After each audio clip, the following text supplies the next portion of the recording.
और शाही बावली से रिलेटेड कई सारे इंटरेस्टिंग फैक्ट है। तो ये था क्या, ये मैं आपको बताता हूँ। इमामबाड़ा हमारा बन रहा था ना, तो उसके पहले एक कुआं बनाया गया जिसको डायरेक्टली गोमती नदी से लिंक किया गया, मतलब गोमती नदी से डायरेक्ट उसमें पानी आता था, और जिस पानी का इस्तेमाल बड़ा इमामबाड़ा और इसकी इमारतों को बनाने में किया जाना था और किया गया। और जब हमारा इमामबाड़ा बनकर तैयार हुआ तो इस कुएं को एक तरीके से इसके चारों तरफ 5 मंजिला इमारत बना दी गई। ऐसी इमारत जिसका 3 मंजिल जो हिस्सा था वो डायरेक्टली कुएं से लिंक था और कुएं का पानी उसमें भर जाया करता था। और ऊपर की जो 2 मंजिला इमारत थी, जिस वजह से क्योंकि नीचे पानी भरा होता था तो ऊपर काफ़ी ठंडक रहती थी, तो नवाब और उनके शाही मेहमान गर्मियों के समय में यहाँ पर आया करते थे। एक तरह से एयर कंडीशन ऊपर का 2 मंजिला हिस्सा था, ठीक है, एयर कंडीशन एसी लगी वैसा कुछ हिस्सा था, और काफ़ी एक राहत देने वाला था। तो नवाब और उनके शाही मेहमान यहाँ आया करते थे। अब क्योंकि नवाब और शाही मेहमान यहाँ ठहरा करते थे तो उनके सिक्योरिटी के लिए एक ऐसा इंजीनियरिंग का अद्भुत नमूना यहाँ तैयार किया, क्योंकि वो आप जो पानी है ना, उस पानी में मेन गेट से कौन आ रहा है वो दिखाई दे रहा है। तो ये एक सीसीटीवी का काम करता था जो ये बता दिया करता था यहाँ के सैनिकों को कि मेन गेट से कौन शाही यहाँ पर शाही मेहमान उस एरिया में कौन एंटर कर रहा है, क्योंकि नवाब और शाही मेहमान है तो उनकी सेफ्टी ज़रूरी थी, इस वजह से किया गया।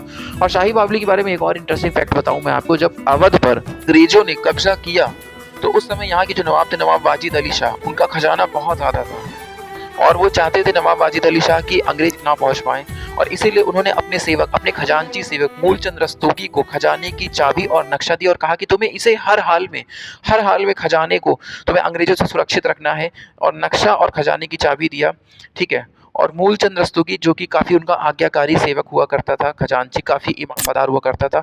ये है शाही बावली, वो कुआं जो गोमती नदी से लिंक था।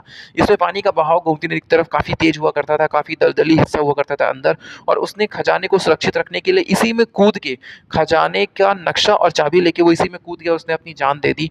अंग्रेजों ने काफ़ी कोशिश की इसमें अपने सैनिक उतार के उसको ढूंढने की, चाबी और खजाने का नक्शा ढूंढने की, और जाहिर सी बात है वो उसे नहीं पता लगा पाए क्योंकि पानी डायरेक्टली गोमती नदी से लिंक था, बहाव काफ़ी तेज हुआ करता था, इसमें जो भी गया उसका बचना मुश्किल होता था।